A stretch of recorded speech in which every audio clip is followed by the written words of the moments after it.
I must not fear. Fear is the mind killer. Fear is the little death that brings total obliteration. I will face my fear. I will permit it to pass over me and through me. And when it has gone past, I will turn the inner eye to see its path. Where the fear has gone, there will be nothing. Only I will remain. What's up, everybody? Welcome back to Rants and Reviews. I feared doing this review. This must be what Paul Muad'Dib felt like when he stared at that giant sandworm and had to ride it. That's what I've been looking at this review as, a giant sandworm. Just ride the worm. Ride the worm. Kind of a weird mantra to say to yourself before doing anything. So I'm facing my fear, and it's just me left now. I read Dune for the first time more than 20 years ago, and I have since considered it to be the greatest science fiction novel. But I was curious to see how it would hold up on rereading. The short answer is that it holds up remarkably well.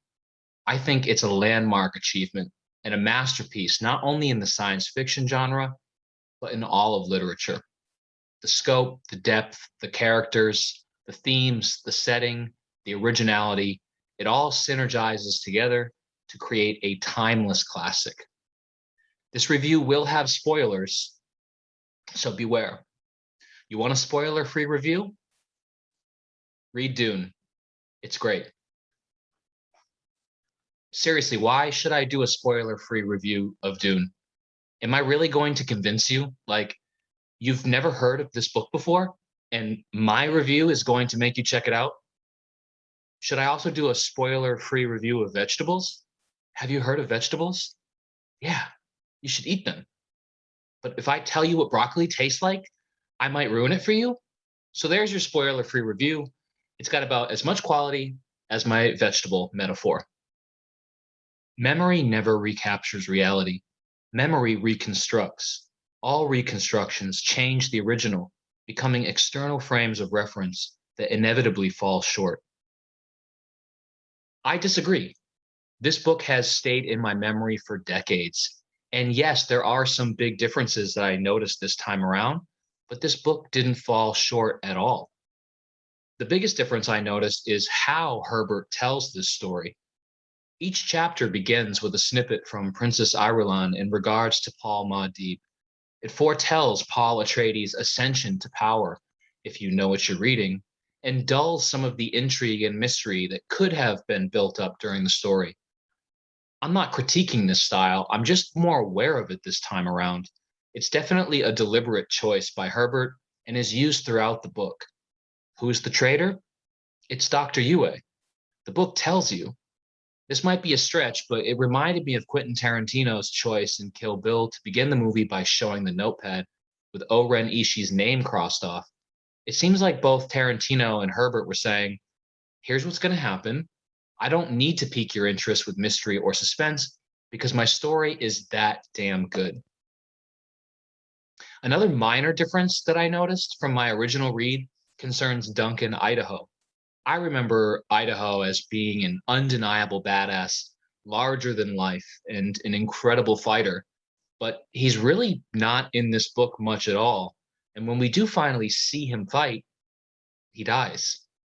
Maybe I conflated the sequels with the original, but Idaho's legend paled in comparison to the shadow cast from my memory. Thou shalt not make a machine in the likeness of a human mind. While reading the first chapter, I fell in love all over again. In 13 pages, it's made clear that political machinations have been in motion before this book started, and the world is already buzzing and alive. Paul's mysterious ability to possibly dream the future is broached, and it's bandied about that he may be the chosen one and bred for some prophetic purpose. 3 special lines of humans are brought to awareness: the Bene Gesserit, Mentats, and the Space Guild. The mystical and practical powers these orders possess are vague yet captivating at this point. It's also referenced that there was an ancient war against machines and artificial intelligence, all in 13 pages.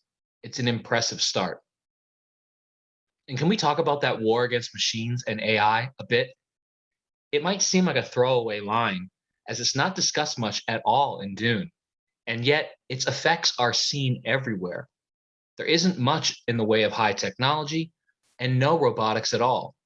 Space travel isn't due to some sort of advanced breakthrough in technology, but rather to a sort of drug induced visionary talent. Mentats are essentially human supercomputers trained in logic and computing. The Bene Gesserit are an amalgamation of spies, genetic scientists, and psychics. Because of the absence of technology, humans have developed in ways that seem practically magical. Why I bring all this up is because Dune is often considered the greatest science fiction book of all time, and yet Herbert deliberately avoided technology in Dune, choosing instead to focus on politics, religion, and the soft sciences. And I just think that's an incredible achievement and a real power move. Kynes straightened, stepped back with a puzzled expression. You've worn a still suit before? He asked. This is the first time. Then someone adjusted it for you. No. Your desert boots are fitted slip fashion at the ankles. Who told you to do that? It seemed the right way. That it most certainly is. And Kynes rubbed his cheek, thinking of the legend. He shall know your ways as though born to them. The chapter with the Duke, Paul, Gurney, and Kynes riding out in the Thopter to witness spice harvesting is spectacular. I think it's about 100 pages or so into the book. And it's at this point where the book really shifts into another year, in my opinion. You start to get a real glimpse of the power politics, the intrigue, the hidden machinations that Dune holds, and also the ease to which Paul seems to adapt to his new surroundings. This continues in the very next chapter with the dinner party, which serves up overflowing portions of posturing, feints and counters, and tension-filled banter with sides of subtle espionage. I'm reminded of why Lord of the Rings and Dune stand tall in their genres above all other works. They are fully realized worlds, brilliantly crafted with the depth of multiple dimensions, where Lord of the Rings had its own languages and histories and maps. Dune has its multifaceted world that features meaningful, interesting, and interwoven plot threads on ecology, religion, politics, warfare. The world Herbert constructed feels so alien and yet so believable, and it is startlingly original and memorable. Sand is a fitting substance for the surface of Dune. All it takes is one trip to the beach to get sand in your shoes, car, ears, shower, bed, etc. Good luck removing that sand entirely, and good luck cleaning Dune from your memory. Halleck watched as he manipulated the controls. His mind seemed to be in two parts, one alert to the needs of the training fight, and the other wandering in fly buzz. I'm the well-trained fruit tree, he thought, full of well-trained feelings and abilities, and all of them grafted onto me, all bearing for someone else to pick. For some reason, he recalled his younger sister, her elfin face so clear in his mind. She was dead now, in a pleasure house for Harkonnen troops. She had loved pansies. Or was it daisies? He couldn't remember. It bothered him that he couldn't remember. Part of what makes Dune so memorable is the characters. There's at least a half dozen characters in this book that, like a pit bull's jaws, grab your attention and don't let go. Whether it's the enigmatic and powerful Lady Jessica, the deadly articulate songbird Gurney Halleck, the gluttonous and devious Baron Harkonnen, the stout and strong Stilgar, the godly and callous Paul, or the loyal and calculating Thufir Hawat. These are just some of the distinct characters that populate Dune and hook readers like a spice-laced diet. It was as though he rode within the wave of time, sometimes in its trough, sometimes on a crest, and all around him the other waves lifted and fell, revealing and then hiding what they bore on their surface. When part 3 of Dune arrives, it's almost as if the book goes through the same sort of metamorphosis that Paul does. Imagine reading a story about Jesus or Muhammad, but in a science fiction setting. Paul has transformed into a legitimate messiah with mythical powers, most notably the mental ability to be in many places at once. He can basically see paths into the future and use it to guide his decision making. Now, that doesn't mean he always makes the right choice. Sometimes means he has to make the hard choice, and it's often unclear who is really benefiting from his steering, if anyone. It's ironic in a sort of desperate and pathetic attention seeking way that some modern critics misinterpret this development as a case of hero worship or evidence that this is a white savior story, because it's actually the opposite. Paul is the protagonist of Dune, and he is a messiah as well, but that doesn't make him a hero. It becomes crystal clear as you read on in the Dune saga that Herbert wrote this as a cautionary tale against hero worship and religious fervor, and not as fodder for future social justice warriors. You cannot avoid the interplay of politics within an orthodox religion. This power struggle permeates the training, educating, and disciplining of the Orthodox community. Because of this pressure, the leaders of this community inevitably must face that ultimate internal question: to succumb to complete opportunism as the price of maintaining their rule, or risk sacrificing themselves for the sake of the orthodox ethic. Many books in speculative fiction deal with prophecies or a chosen one, but in Dune, the entire final third of the book at least focuses on Paul shaping his legend. And it's glorious. From his handling of the Fremen and his family and friends, to his outwitting and outmaneuvering the Emperor and the Guild, to him outfighting Fade Rotha, the race to the end is exhilarating. When the book finishes, you know that Paul will be regarded as a mythical and legendary creature, and deservedly so. Now, does that make him good? No, not really. There's a future bleakness hinted at even during the most celebratory moments. It's a stunning victory for the protagonist, which could lead to a future of despair. Some criticize Dune for this, but I find it makes it more relatable. Looking at our own world and some of the characters considered to be gods in their time, were they good? Was Alexander the Great a hero? How about Genghis Khan or Caesar? The answer is it's complicated, and so is Dune. We came from Caladan, a paradise world for our form of life. There existed no need on Caladan to build a physical paradise or a paradise of the mind. We could see the actuality all around us. And the price we paid was the price men have always paid for achieving a paradise in this life. We were soft. We lost our edge. So is it weird that the Fremen and the Sardaukar as well are so badass because their homeworld is so inhospitable, yet the goal is to turn Dune into a green planet, paradise, a place of easy living? It reminds me of so many successful humans that come from nothing and use their hardships as motivation to provide for their children so they wouldn't have to experience the same struggle, which then leads to them having soft ass, useless children because, well, no struggle. I'm not saying everyone should grow up on a prison planet or a desert, just maybe not a beautiful garden, metaphorically. Bless the Maker and his water. Bless the coming and going of him. May his passage cleanse the world. May he keep the world for his people. The world building in Dune is astounding. That quote reads like it's about God, but it's actually about giant worms that live in the desert. Herbert could easily have just written of these monstrously large subterranean worms and called it a day.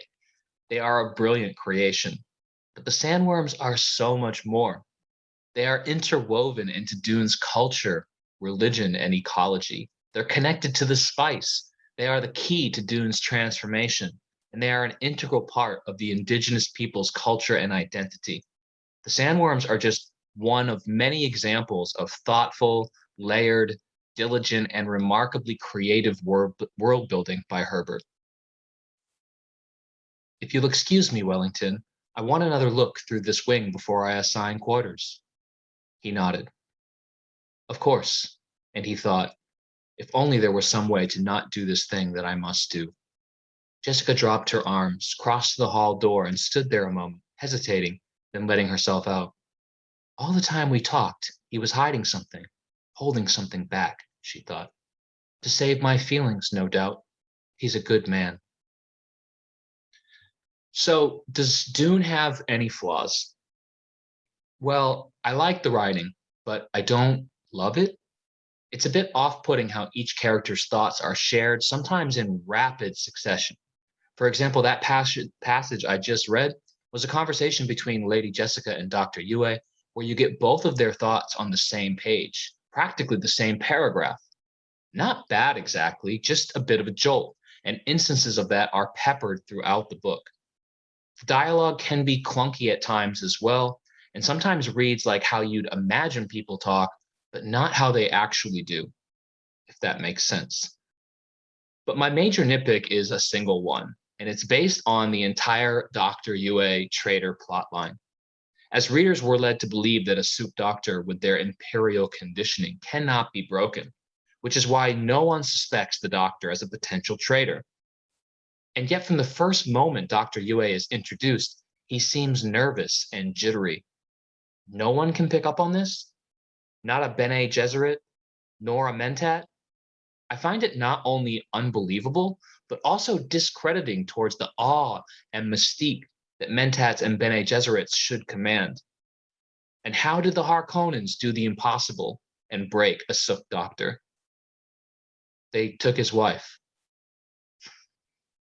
Yeah, that's it. It was that easy. The Fur Hawat is a Mentat and legendary assassin and spy master, and he can't suss out what's going on with Dr. Yue's wife. The whole plot line was weak, in my opinion, and it really irked me. And it feeds into my only other complaint, which is that Herbert sometimes tells instead of shows. He tells us you can't break the imperial condition, but he certainly doesn't show it. He tells of how legendary a fighter Duncan Idaho is, but he didn't show it. So, yeah, Herbert's Dune is a classic. It's also a breathtaking read in modern times. It has the world building, the memorable characters, the unique creations, and the pulsing plot that combine to create a mesmerizing novel. It holds up perfectly and, in my opinion, is still the zenith of the science fiction genre. Now, as I find the five-star system limiting, I like to use my own subjective rating system slice for story, language, ideas, characters, and enjoyment on a 10-point scale, with enjoyment given a double weight. You can see the scores here. I gave it a 10 for story, 9 for language, 10 for ideas, 10 for characters, and 10 for enjoyment. That gives it a 9.8 overall score, which I've only been using this rating system for, I think, 2 years, but this is the highest rated book that I have reviewed, and it's not particularly close. So well done for Dune. I've been sitting on this review for a while because, like I said, it was a big undertaking. It's a very important book to me, and I hope you guys enjoyed the review. There's a lot of amazing content, much better than mine, out there on YouTube. Quinn's Ideas is one guy who does some really awesome Dune content. So if you're interested in this book or you want to watch some more stuff on Dune, I'll put a link to that in the description below. And other than that, I'll see you next time on Ransom Reviews.